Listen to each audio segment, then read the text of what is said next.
প্রাণীজগৎ মানুষের কাছে বরাবরই বিস্ময়কর। প্রায় প্রতিদিনই আমরা নতুন কিছু জানছি এই জগৎ সম্পর্কে। রহস্যময় এই জগৎ সম্পর্কে জানার যে কোনো শেষ নেই। যদিও সৃষ্টির সেরা জীবের আখ্যা রয়েছে মানুষের, এটা মূলত তাদের জ্ঞান, বুদ্ধি এবং শারীরিক গঠনের কারণে। তবে শারীরিক ক্ষমতার দিক দিয়ে মানুষ অনেক ক্ষেত্রেই প্রাণীদের চাইতে পিছিয়ে রয়েছে। প্রায় প্রতিটি প্রাণীর কিছু বিশেষ ক্ষমতা রয়েছে এবং এর মধ্যে কিছু কিছু খুবই বিস্ময়কর। আর পিনিক পায়ের আজকের ভিডিওতে আপনাদেরকে দেখাবো এমন কিছু প্রাণীদের যারা কিনা নিজের অঙ্গগুলোকে অদ্ভুতভাবে ব্যবহার করে। যেমন ধরুন, কেউ কেউ চোখ দিয়ে খাবার খায়, কেউ নিজের শরীরে থাকা কাঁটা দিয়ে পানি পান করে, আবার কেউ বা নিজের ত্বকের দ্বারা শ্বাস নেয়।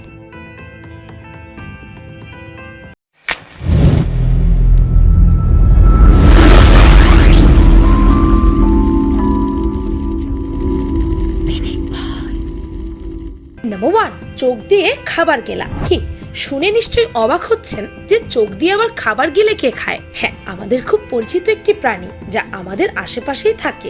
বলুন তো কি সেটা? সেই প্রাণীটা হচ্ছে ব্যাঙ। ভালো করে খেয়াল করলে দেখবেন, ব্যাঙ যখন তার শিকারকে ধরে মুখে পুরে খেতে থাকে তখন তার খাবারকে গিলে ফেলার সময় সে চোখ বন্ধ করে ফেলে। এটি দেখে মনে হতে পারে খাবারটা এতই স্বাদের যে সে চোখ বন্ধ করে তৃপ্তি নিয়ে খাচ্ছে। আসলে বিষয়টি কিন্তু তা নয়। বিষয়টি হচ্ছে তার চোখ দুটো সে খাবার গিলতে সাহায্য করছে। গেলার সময় আমাদের মুখের তালু যে কাজটি করে থাকে সেই তালুর কাজটি ব্যাঙের চোখ করে থাকে। চোখ দুটি কোটরের ভেতরে গিয়ে মুখে থাকা খাবারটিকে চাপ দেয়, যেই চাপে খাবারটি গলার ভেতরে চলে যায়, আর এভাবেই ব্যাঙ তার খাদ্য গিলে থাকে। নাম্বার 2, পশ্চাৎদেশ দিয়ে অক্সিজেন নেওয়া।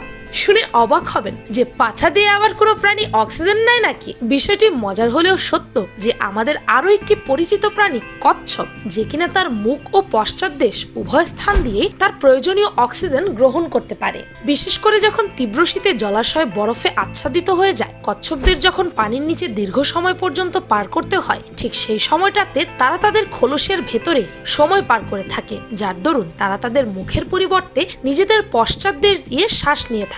আর এই পদ্ধতিটিকে ক্লোরোকো রেসপিরেশন বলা হয়ে থাকে। অন্যান্য প্রাণীরা যেমন তাদের ফুসফুস বা রিবসের সাহায্যে বায়ু থেকে বাতাস টেনে শ্বাস নিয়ে থাকে, ঠিক তেমনি কচ্ছপ তার পায়ুপথ দিয়ে টেনে বাতাস নিয়ে থাকে, কারণ তার খোলস এতটাই শক্ত যে সেটিকে সংকুচিত বা প্রসারিত করা সম্ভব নয়।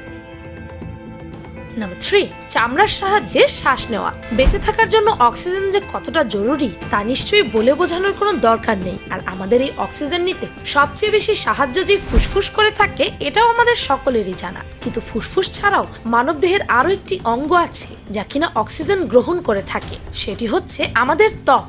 কি চমকে গেলেন? হ্যাঁ, আপনারা ঠিকই শুনেছেন, আমাদের মানবদেহের বাহিরের পুরোটাই ত্বক। আর এই ত্বকে রয়েছে অসংখ্য ছোট ছোট ছিদ্র যা বাতাস থেকে অক্সিজেন গ্রহণ করতে পারে। এতে মানব ত্বক বাতাস থেকে 1 থেকে 2% অক্সিজেন গ্রহণ করে থাকে, যা ফুসফুসের তুলনায় খুবই নগণ্য।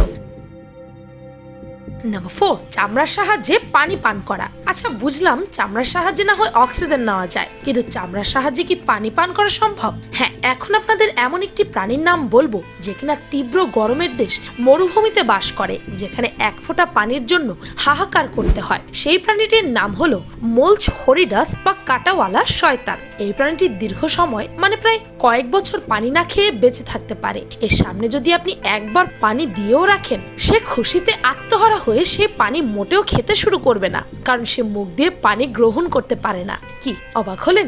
আসলে এই প্রাণীটিকে পানি খেতে হলে তার ত্বক বা চামড়ার সাহায্যে খেতে হবে। তার চামড়াতে এমন অসংখ্য টিস্যু রয়েছে যেগুলো বাতাস থেকে তার ত্বকের সংস্পর্শে যেখানেই পানি পায় সেখান থেকে তা শুষে নিতে থাকে, আর এভাবেই দেহের পানির চাহিদা পূরণ করে থাকে।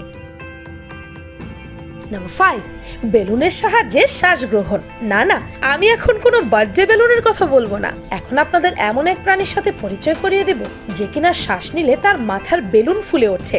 হ্যাঁ, আমি একদম সত্যি বলছি। আর এই প্রাণীটির নাম হলো স্কুবা ডাইভিং লিজার্ড। এটি পানিতে বসবাসকারী একটি প্রাণী, তবে সে ডাঙায়ও বসবাস করে। সে যখন ডাঙায় থাকে তখন তার মাথা এই এয়ার বাবলটা তেমন একটা ফুলে না উঠলেও পানির নিচে যখন সে দীর্ঘ সময় অতিবাহিত করে থাকে তখন তার মাথার ওই বাবলটি খুব বড় ও সুস্পষ্ট হয়ে ফুলে ওঠে, যার দ্বারা সে তার শ্বাস প্রশ্বাস গ্রহণ করে।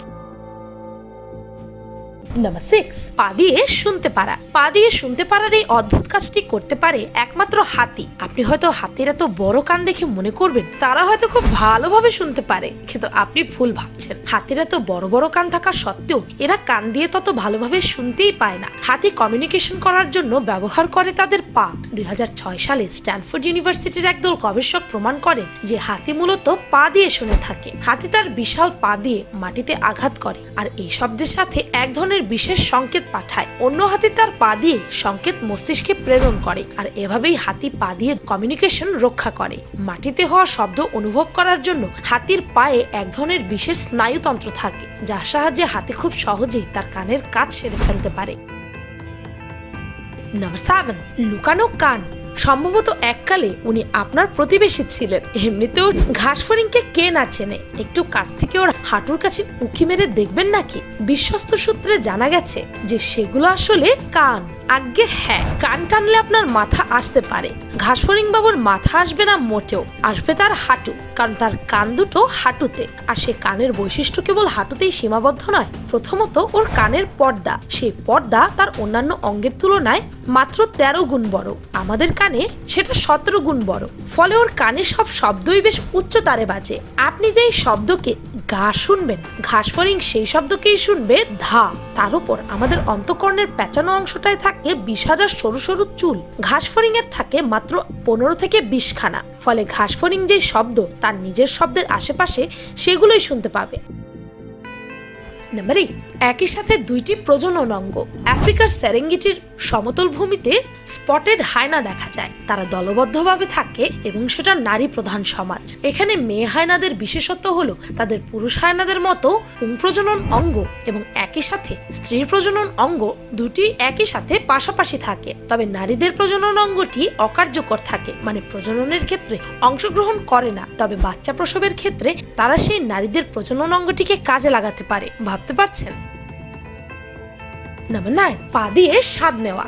ফুলে ফুলে ঘুরে বেড়ানো রঙিন প্রজাপতির প্রকৃতির সৌন্দর্য বৃদ্ধিতে জুড়ি নেই। মাত্র অল্প কিছুদিনের জীবনচক্রের প্রজাপতি সম্বন্ধে মজার ও আকর্ষণীয় অনেক তথ্য রয়েছে, যেগুলো আপনাকে মুগ্ধ করবে পতঙ্গটির রূপের মতোই। যেমন একটি হলো পা দিয়ে স্বাদ গ্রহণ। প্রজাপতির খাবার খোঁজা বা গ্রহণের ব্যাপারে তাদের পায়ের বিশেষ ভূমিকা রয়েছে। অনিন্দ্য সুন্দরী এই পতঙ্গগুলো খাদ্যের স্বাদ নেয় নিজেদের পায়ের মাধ্যমে। খাবারের স্বাদ পরীক্ষা করার যে রিসেপ্টর তা থাকে প্রজাপতির পায়ে। তাছাড়া নারী প্রজাপতিরা এক গাছ থেকে আরেক গাছে ঘুরে বেড়ায় এবং পা দিয়ে গাছের নির্দিষ্ট অংশে আঘাত করে থাকে। এরপর ওই গাছের নিঃসরিত রস পায়ের কেমোরিসেপ্টরের মাধ্যমে পরীক্ষা করে। যদি তাদের নির্ধারিত মানের সাথে সঙ্গতিপূর্ণ হয় তাহলে সেখানেই ডিম পারে তারা। এটি অত্যন্ত গুরুত্বপূর্ণ একটি বিষয়। এই জন্যই যে জন্মের পর প্রজাপতির লার্ভা যেন এই গাছ বা গাছের পাতা থেকেই প্রয়োজনীয় খাদ্যের যোগান পায়। এভাবেই পায়ের মাধ্যমে আদর্শ খাবার বা ডিম দেওয়ার জায়গা খুঁজে বেড়ায় প্রজাপতিরা।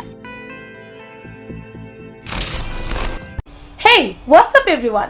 পিনিক পাই সাইকোলজির নতুন ভিডিওটি আপলোড হয়ে গেছে। সেই ভিডিওটির টপিক হচ্ছে ভালোবাসা মানুষের ব্রেইন এবং শরীরকে কিভাবে পরিবর্তন করে দেয়। সেই ভিডিওটি দেখে আসতে ভুলবেন না যেন।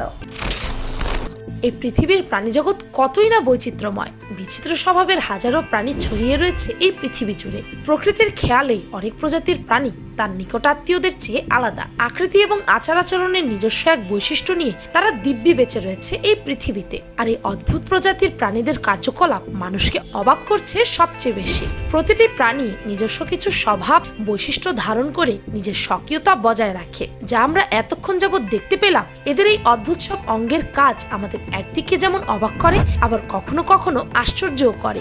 আপনাদের কাছে প্রাণীদের কোন অদ্ভুত অঙ্গটি সবচেয়ে বেশি অবাক করেছে তা কমেন্ট সেকশনে জানাতে পারেন। আর পিনিক পাই চ্যানেলটিকে সাবস্ক্রাইব করে বেল আইকনে অল নোটিফিকেশনস অন করতে ভুলবেন না যেন। শুধুমাত্র এভাবেই পিনিক পাইয়ের প্রতিটি ভিডিওর নোটিফিকেশন আপনার কাছে পৌঁছে যাবে। আমি ফাল্গুনি, আজকের মতো পর্যন্তই। দেখা হচ্ছে পরের ভিডিওতে।